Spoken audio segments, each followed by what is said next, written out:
beranjak daripada hadis Nabi SAW. Kalau yang pegang bukunya ada di halaman 37. Ada hadis di bawah sekali. Hadis diriwayatkan Tirmidzi dari Ibnu Amr secara marfu radhiyallahu anhu, la tukthirul kalama bighairi dzikrillah fa inna kathratal kalami bighairi dzikrillah kaswatun lil qalb wa inna ab'adal qulubi minallahil qalbul qasi. Yang artinya, janganlah kalian banyak bicara tanpa mengingat Allah. Artinya pembicaraanmu, kalimat yang keluar dari lisanmu selalu yang berhubungan dengan zikrullah.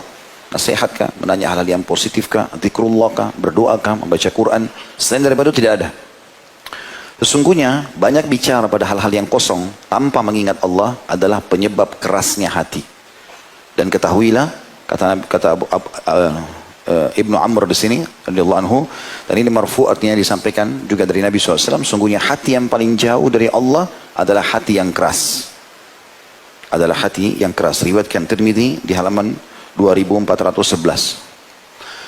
Hadis ini sebenarnya yang diangkat sebagai pemicu daripada bahasan dosa besar kerasnya hati ini. Dan memang hati itu adalah mahkota dalam jasad kita, sebagaimana Nabi SAW mengatakan, ala inna fil jasadi mudghah. Bukankah di dalam hati itu atau dalam tubuh itu ada segumpal darah? Idza saluhal jasadu kullu. Kalau dia baik maka baik seluruh jasad itu. Wa idza fasada jasadu kullu. Dan kalau dia rusak maka rusaklah semua jasad. Ala wahiyya qalb. Itulah hati. Ada yang mengatakan juga jantung, ya. Tapi umumnya diterjemahkan dengan hati. Banyak sekali dalil-dalil ayat Al-Quran dan hadis-hadis Nabi SAW yang menjelaskan kepada kita memang hati itu ada yang lunak, yang baik, dan ada yang rusak, keras. Dan tentu ada sebab-sebabnya sehingga hati itu menjadi keras. Dan sebab itulah yang menyebabkan nanti dia menjadi dosa. Misal contoh, kita akan baca firman Allah SWT. Syekh Muhammad rahimahullah mengangkat misalnya dalil pertama surah Al-Ma'idah ayat 13. Di halaman 36-nya, A'udzubillahi minasyaitonirrajim. فبما نقضهم ميثاقهم لعناهم وجعلنا قلوبهم قاسية يحرفون الكلمة عن مواضعه ونسوا حظا مما ذكروا به ولا تزال تطلع على خائنة منهم إلا قليلا منهم فاعفوا عنهم واصفح إن الله يحب المحسنين. Tetapi karena mereka melanggar janjinya, kami kutuk mereka. Karena mereka berbuat maksiat, sudah janji sama Allah tidak akan melanggar, mereka lakukan pelanggaran, maka kami jadikan hati mereka keras, membatu. Berarti penyebab daripada hati keras adalah maksiat. Penyebab inilah yang membuat dia jadi dosa besar. Karena orang bisa melunakkannya dengan amal soleh, orang bisa merusaknya dan mengeraskannya dengan maksiat. Mereka suka merubah perkataan Allah dari tempat-tempatnya. Dan mereka sengaja melupakan bagian dari yang mereka telah diperingatkan dengannya. Dan kamu, hai Muhammad, senantiasa akan melihat pengkhianatan dari mereka, kecuali sedikit di antara mereka yang tidak berkhianat. Maka maafkanlah mereka bila mereka minta maaf, dan biarkanlah mereka. Sesungguhnya Allah menyukai orang-orang yang berbuat baik. Kita tidak membahas masalah tafsir secara khusus ayat ini, tapi kita sedang menitik beratkan ada firman Allah SWT, qulubuhum qasiyah. Hati mereka keras membatu. Kemudian juga dalam ayat yang lain, diangkat oleh beliau dalam surah Az-Zumar ayat 23, firman Allah SWT, a'udzubillahi minasyaitonirrajim, Allahu nazzala ahsanal hadithi kitaban mutasyabihan mathaniya taqsha'irru minhu juludul ladhina yakhshawna rabbahum thumma talinu juluduhum wa qulubuhum ila dhikrillah dhalika hudallahi yahdi bihi man yasha' wa man yudlilillahu fama lahu min had. Artinya, Allah telah menurunkan perkataan yang paling baik, maksudnya Al-Quran, indah untuk dibaca, berpahala sebagai panduan hidup, solusi dalam permasalahan, yang serupa dalam kurung mutu-mutu ayatnya. Satu sama yang lain, Al-Quran itu sama kualitasnya. Dimanapun kau baca, kau akan dapat petunjuk. Lagi berulang-ulang. Kisah Nabi Musa berulang-ulang diceritakan, kisah Nabi Ibrahim berulang-ulang diceritakan, kisah Nabi, kisah tentang apa? Penyampaian tentang neraka, penyampaian tentang surga. Banyak, terulang-ulang. Tapi itu semua tujuannya untuk memberikan pelajaran. Lalu Allah mengatakan, gemetar karenanya, karena ayat itu kulit orang-orang yang takut kepada Rabbnya. Kemudian menjadi tenang kulit dan hati mereka di waktu mengingat Allah. Jadi ternyata orang kalau sering membaca Al-Quran, diantaranya karena Al-Quran salah satu amal soleh, maka akan lunak hatinya. Dan hati yang lunak ini mudah untuk tersentuh mengingat Allah.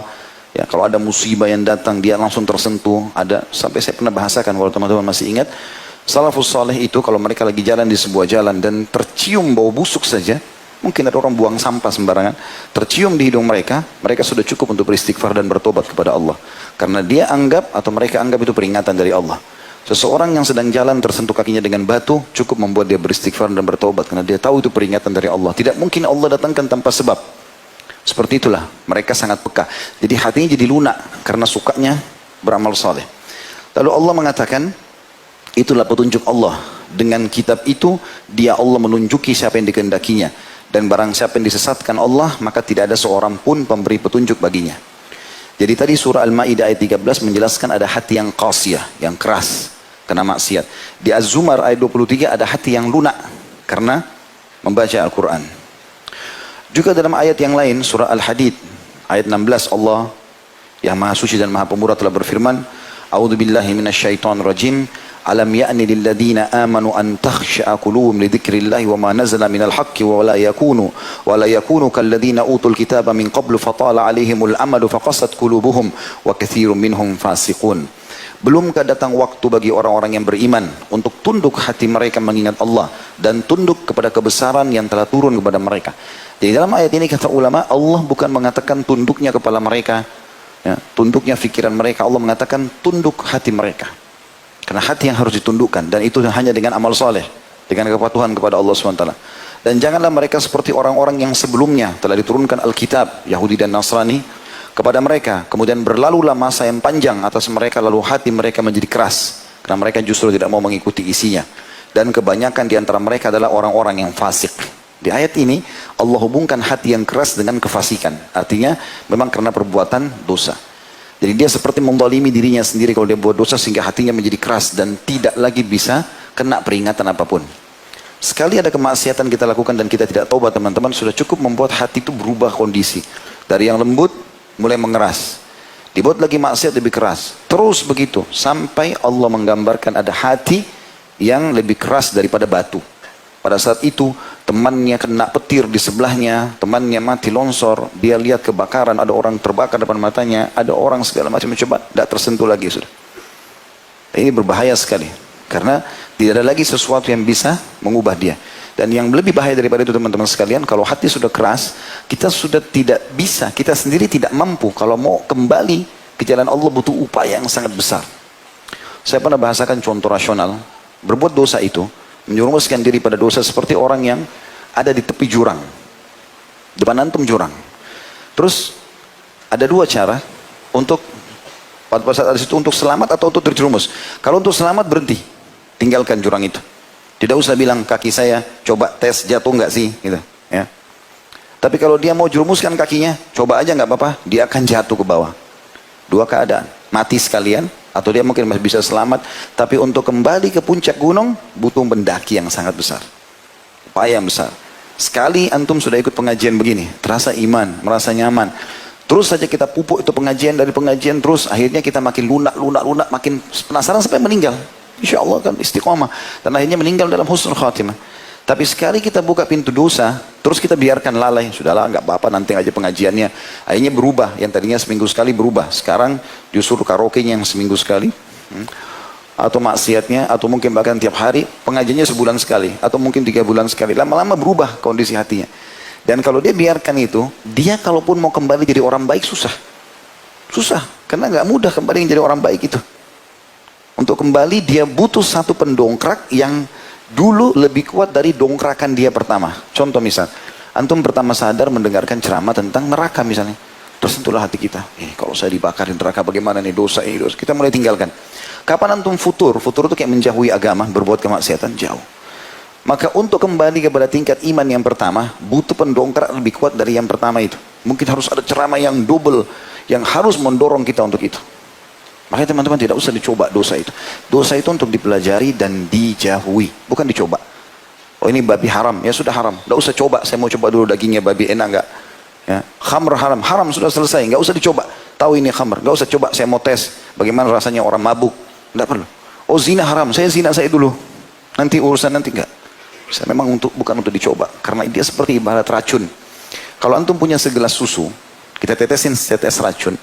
Rusaklah susu itu walaupun cuma setetes racun. Susu itu kita ibaratkan iman antum dan amal saleh. Kapan antum campurkan dengan dosa sedikit, masalahin. Gitu kan. Bahkan bergejolak dalam hati itu. Sebagian salaf mengatakan orang kalau masukkan dalam hidupnya sedikit dosa, sudah cukup membuat dia berperang dengan dosa itu. Antara iman sama dosanya itu berperang sampai siapa yang akan menang. Dalam beberapa hari berkecamuk. Kalau dia ikuti maksiatnya, tertinggallah iman itu. Kapan dia ikuti keimanannya, bisa ditinggalkan dosa itu, tapi butuh waktu, beberapa saat.